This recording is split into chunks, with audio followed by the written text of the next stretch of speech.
And welcome everybody to another exciting, I call it that because I love talking to authors who have got great books coming out, and this one is no exception. The author's name is Nelson Covert. Does that ring a bell? Well, he's a special guest. He graduated from San Francisco State University with a master's in English, formerly worked as an associate and then director of annual giving at the Johns Hopkins Institutions, Director of Development and Executive Director of the Cancer Research Foundation at the University of Chicago's Pritzker School of Medicine, and a Director of Development at the Washington National Cathedral, and Director of Development at the American Enterprise Institute. Phew, welcome, Nelson. Thank you. Glad to be here. And you also founded, if that wasn't enough or isn't enough that you do, you founded the Sheridan Group, where you served as president for 30 years, which is a full-service fundraising consulting firm, right? Yes. But I think you retired in 2013, and now you're living the luxurious world of a full-time author. Yeah, right. Outside of his successful career, very successful career, he's an avid cyclist, a car enthusiast, and a dog lover. Good on you, mate. And currently resides in Florida with his wife. So, Nelson, welcome to Nothing Like a Good Book. You are a hard worker, my friend. Thank you. Yes. All righty. Well, the book we're talking about is All Mortal Greatness. This is the new book, hardcover and paperback. No doubt it can be got on Amazon and Barnes & Noble. Exactly. All righty. Now, you've written 4 novels, to my understanding.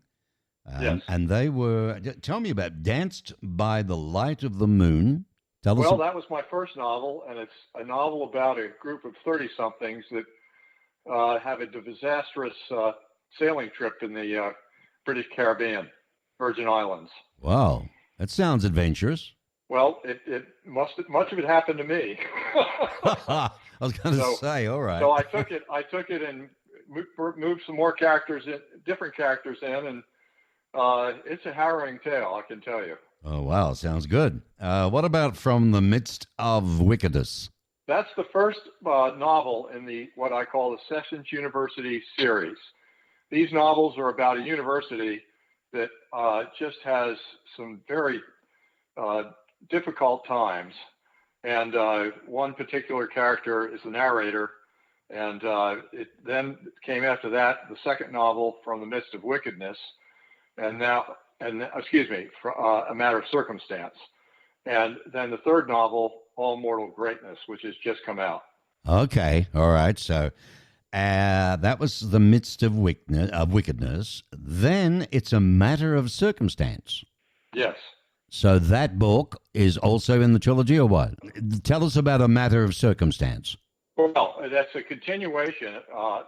These books are all standalone part of the series. I see. And Matter of Circumstance is a continuation in which a new president comes on board, and he is very, very adept, very knowledgeable, a great operator, but also obese and common, and the faculty hate him.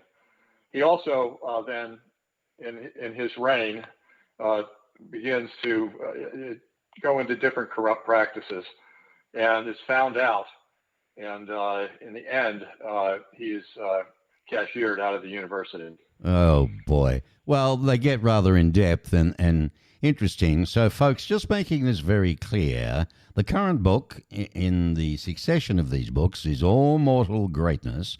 It's the third one. It's the third one in the Sessions University series. How are the others gone for you, Nelson? What's been the feedback? Well, we get great reviews. I'm very pleased about that. Good. One of my objectives as an author has been to write mysteries where the characters and their situations and interactions are at least as interesting as the mystery they're involved in. So people get that, and there's some depth to all of that. And these characters are highly idiosyncratic, just like all of us. And hey, you speak for yourself. Well, thank you.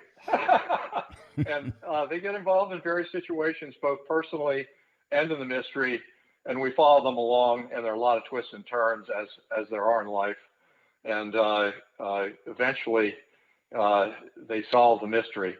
And the mystery of All Mortal Greatness is that in one afternoon, shortly after the beginning of the academic year, both the admissions office is ransomware attacked, and the acting president walking along the university drive to go home is assassinated by a drone.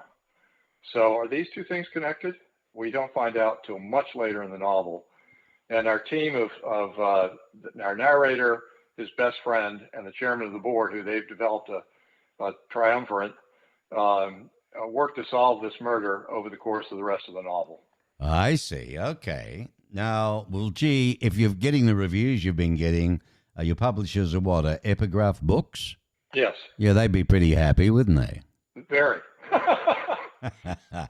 All right, folks, so it's All Mortal Greatness. Now, you might have been following Nelson with his others, and if you haven't, just give me a very short précis over of, I've never read any of the, university series, okay? Give me, so I can catch up and maybe say, you know what, I better get books 1 and 2, right? Okay. Well, we have the narrator, a fellow named Thomas Simpson, who was initially Associate Director of Communications and then is promoted to be Director of Communications at the university, and then becomes the Executive Director of the Chairman of the Board's Foundation. He is what might first appear to be a yes man, and very agreeable, but he's actually very savvy, can figure out all sorts of different situations and act appropriately. His only issue is that he's not too self-aware, and he knows it. And so he struggles with this all the time.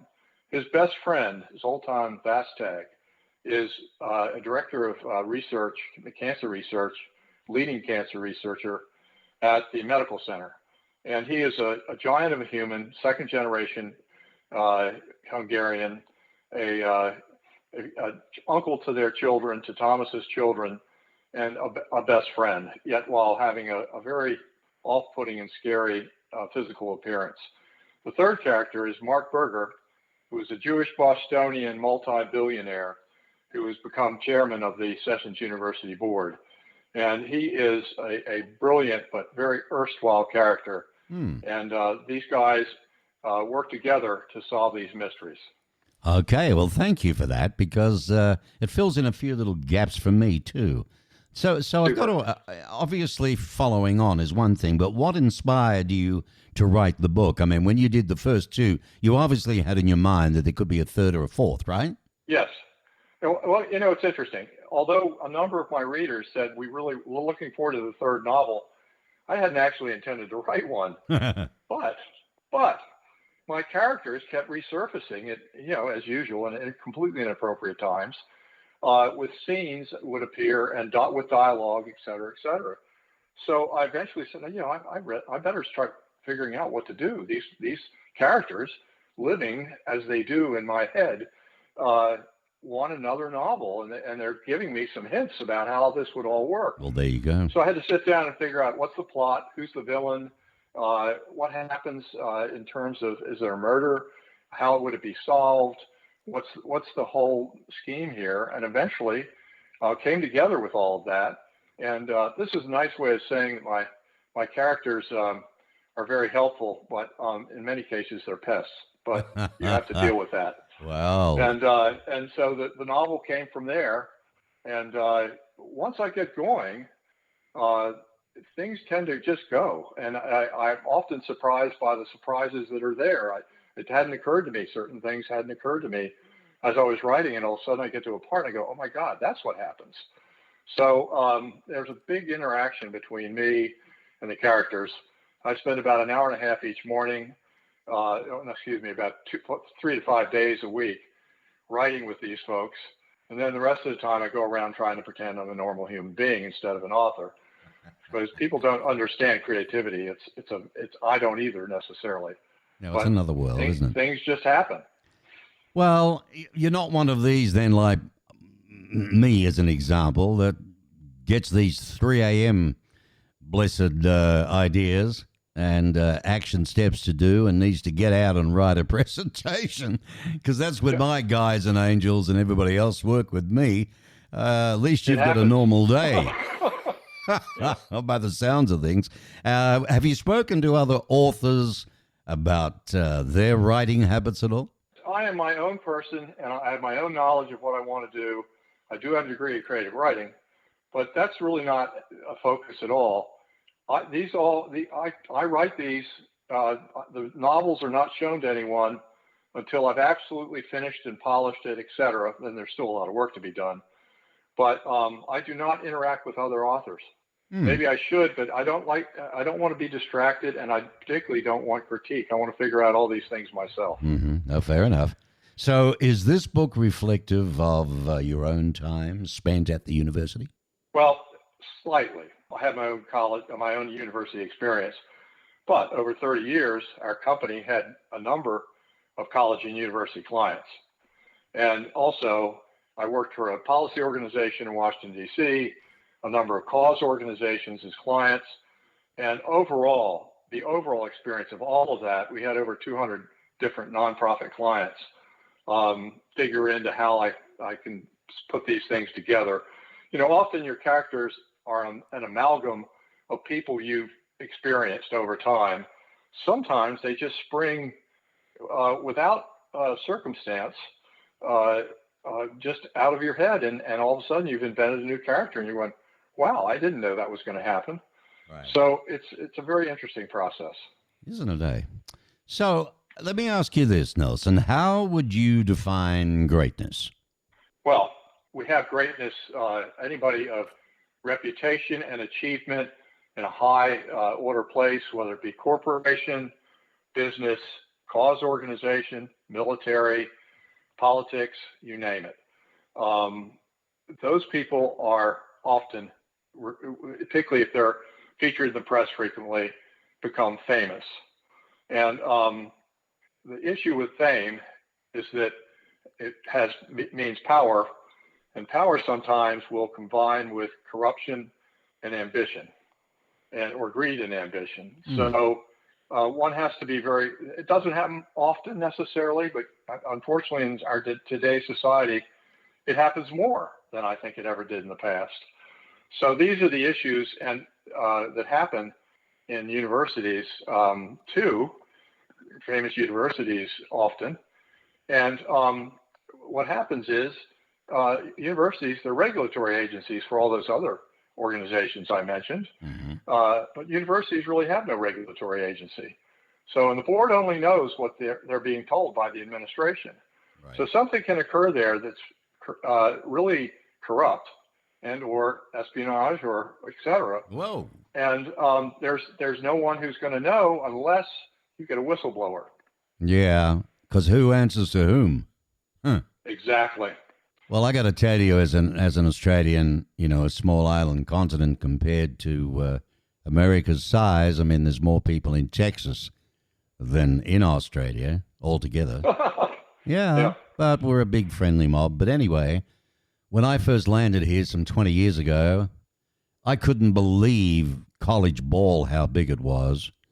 College football, the coverage, the crowds, the this, the that. Then, of course, I had to learn. The fact was, you know, this is how the universities really run, with money and alumni. And what it really means from a marketing standpoint, and what makes it big, you know. So it's another world, but there's got to be some, well, how do I say this? I got to be careful. You know, it could be suggested that graft and some greed would go on. Absolutely. You have to ask when you're looking at a board, and you look at the composition of the board, who on this board is more devoted to the university and university betterment than they are to themselves or any special agenda that might happen to be theirs. And in institutions where the first is the most prominent, they are well run and well regarded and progressive and do well. In the latter example, which happens, things could go really astray, and then it can get covered up. Universities having their regulatory agency, sweep it under the rug or announce victory or do whatever, but no one ever knows exactly what happened. One of the things that I really stress in my novels, which has always bothered me a great deal in work situations, is people that actually do some evil don't seem to suffer the consequences for it. In fact, if anything, they're elevated in spite of it. So this is a theme you'll see going through my novels. Yeah, well, I am speaking with Nelson Cover. Is it Cover or Cover? It's Cover. There you go. I prefer to ask Cover, so nobody gets it wrong now. Thank you.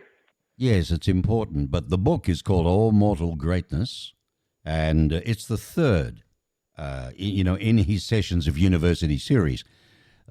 Truth, lies, deceit, all sorts of things go through this. I got to ask you this one, Nelson. Yeah. What technology did you research while you were writing this particular book? Very good question. I did an immense amount of research on drones. Drones? And, reading periodicals, seeing articles, reading annual reports of drone companies, because I wanted to get to the bottom of what was possible in this novel. Mm-hmm. And what I realized after time is that this field is developing so rapidly. Just look at the Ukraine. They find a novel way to employ drones, literally, it seems like monthly. But I realized the field was moving so rapidly that a very bright and inventive criminal or evil person could figure out how to construct a drone to do what he or she ever wanted to do. Mm-hmm. And so that gave me the freedom to have a villain in this novel who is inventing drones to assassinate people. Wow.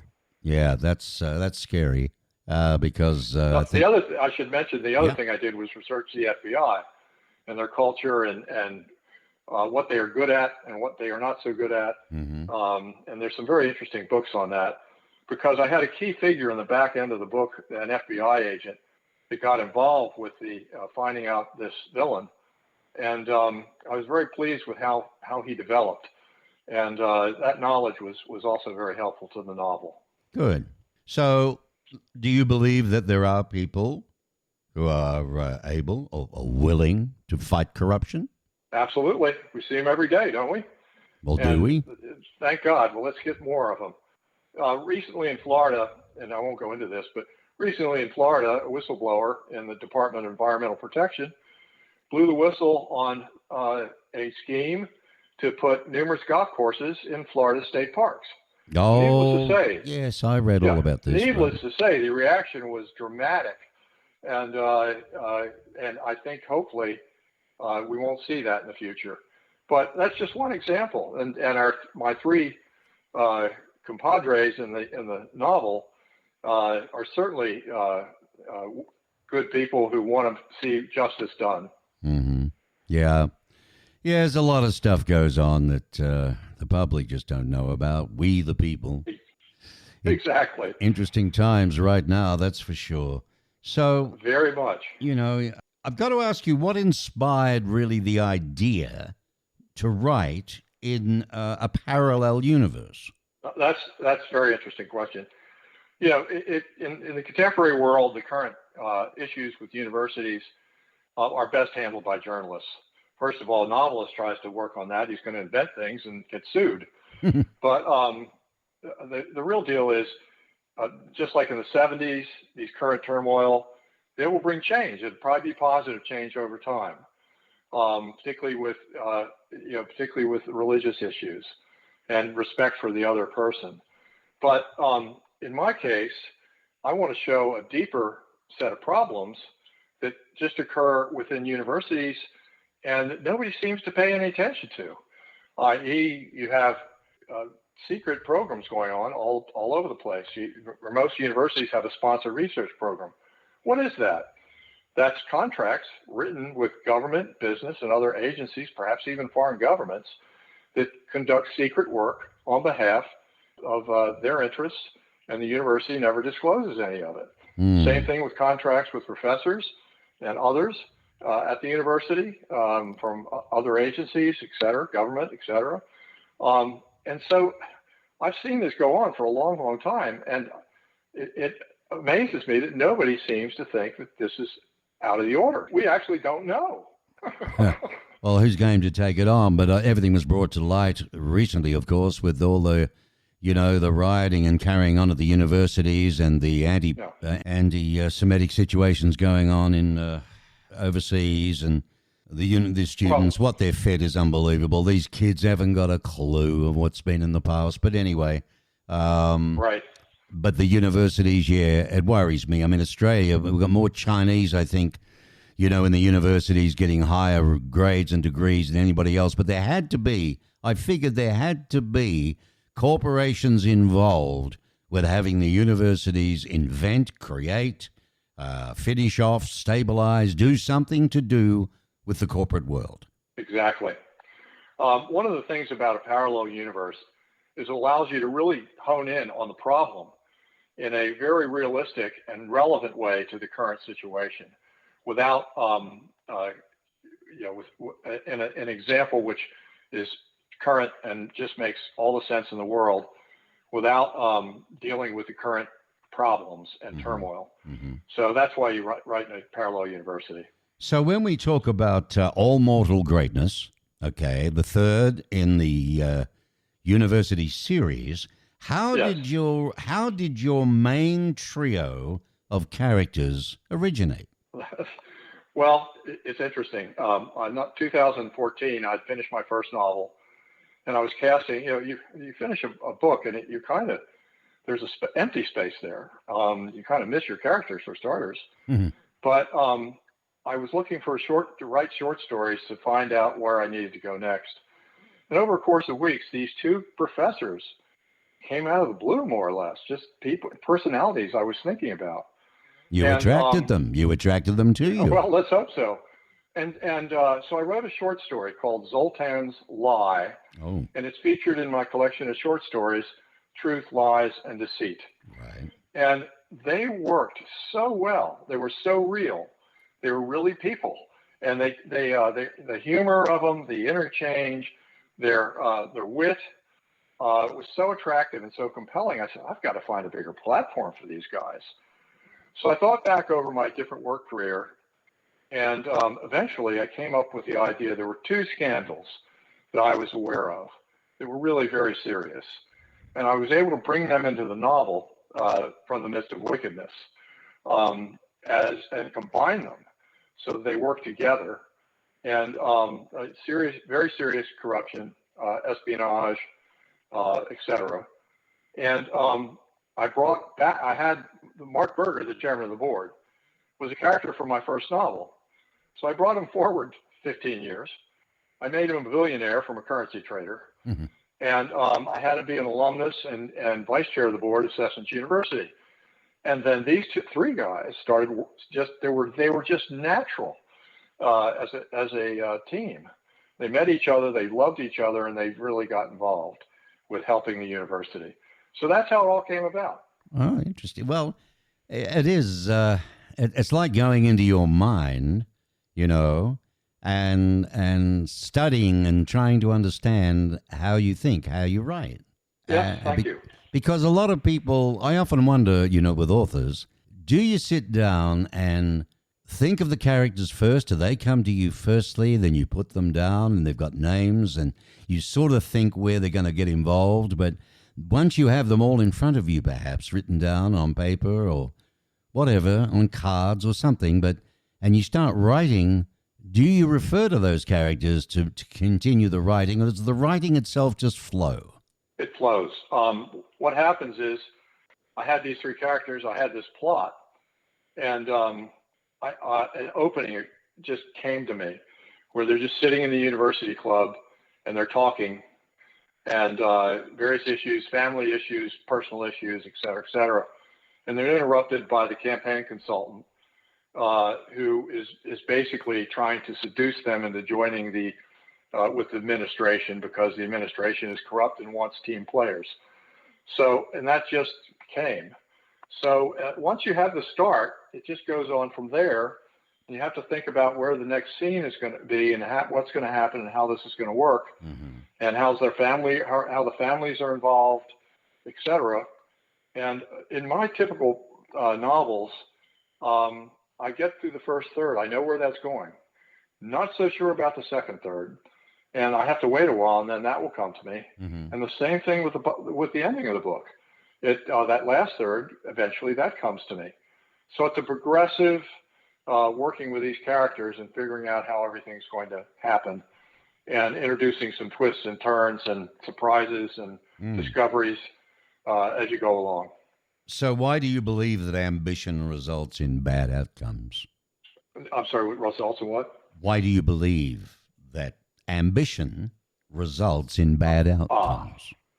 It doesn't all the time, of course. We have ambitious people, politicians, business people. You could think of good examples of them right off the tip of your tongue. But occasionally, ambition, and it seems like today's society is, it used to be in the past everybody wanted to play by the rules, and now they seem to want to find ways to break them. And so these examples set as a moral tale in our time of what shouldn't be happening. And what I've discovered with 3 novels, which sometimes I discover things. But one of the things I discovered is how one act of evil, and that in this case, the murder covered up as a suicide of the provost of the university, radiates and extends through all the following novels. It becomes a major piece, but not only with the family involved, but with everybody related to that whole situation. And that in a way has kind of surprised me of how deeply these kind of events affect families and people. And it reminds us that bad acts take on a life of their own, and they can last lifetimes. Yeah, they sure do. So, Nelson, do you plan to continue this series, or, do you have other ideas for future novels? Well, Sessions University novel 4 is underway, and I would expect to see something in probably 2 years, which seems like a long time. It'll fly. But it doesn't take you 2 years to write, does it? Absolutely. Very interesting. Very, very interesting indeed. And the other thing you mentioned, is there a way of reading that? Truth, Lies, and Secrets? Or rather, Truth, Lies, and Deceit? Yes. How does one get hold of that? Well, same thing. Amazon. We have a website for All Mortal Greatness, www.allmortalgreatness.com, where you simply go to Amazon and put in the book title, and it will come right up, Truth, Lies, and Deceit, In the Midst of Wickedness, A Matter of Circumstance, or All Mortal Greatness. They're right there, and I must say, All Mortal Greatness, I just got a message from my publicist, is one of the top-ranking suspense, thriller, mystery novels on Amazon right now. In that category. I'll brag done. briefly about that. Good job. Good job. Congratulations, mate. Or congratulations, I should say. That would make you a day, a week, year, wouldn't it? Yes. That's pretty good. So what was it, Mark? It's called All Mortal Greatness. All Mortal Greatness. It's in hardcover or paperback. Of course, you can get it on Amazon. What else can you not get on Amazon? I tell you what, it's going to be one day that anything you want, you just press a button, and Exactly. It comes out of Amazon. It's and it'll be delivered by a drone. And it's delivered by a drone, yeah, unless someone shoots it down and you never get your deliveries. But, Exactly. Full credit to Bezos. I mean, in pokey little office, just putting books online, for God's sake. And look where you can go. Only in America. Barnes & Noble. Exactly. Well, my dream as a youth turned out to be a reality in my retirement. Well, there you go. Now, you've had a very busy life, active, very successful. Nelson Kober, you graduated from San Francisco State Uni. Great novelist now. He Danced by the Light of the Moon. First novel, then From the Midst of Wickedness, A Matter of Circumstance, and now All Mortal Greatness.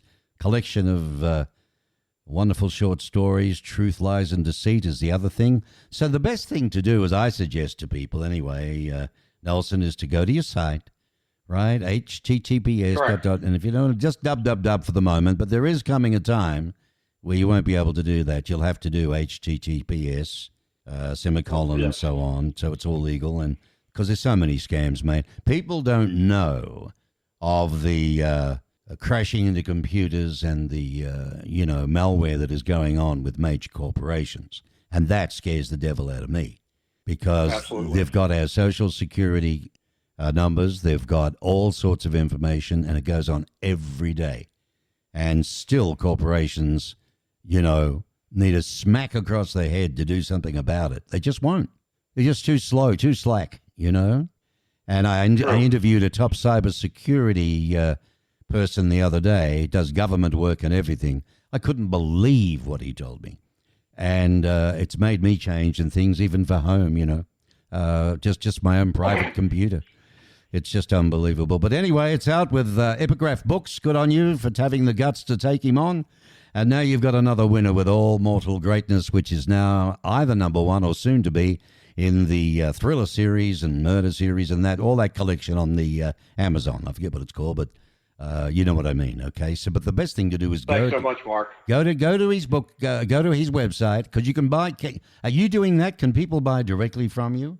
No. Okay. It just all goes to Amazon. Okay, fair enough. Because some authors are doing that just for the convenience. I know that. Yeah. I'm not sure what the deal is. Whether you can with Amazon or what they want or not want. But allmortalgreatness.com. Okay, and there you can peruse, go through all sorts of stuff in your podgies or pajamas and a cup of Joe, whatever. Nelson Cover, ladies and gentlemen.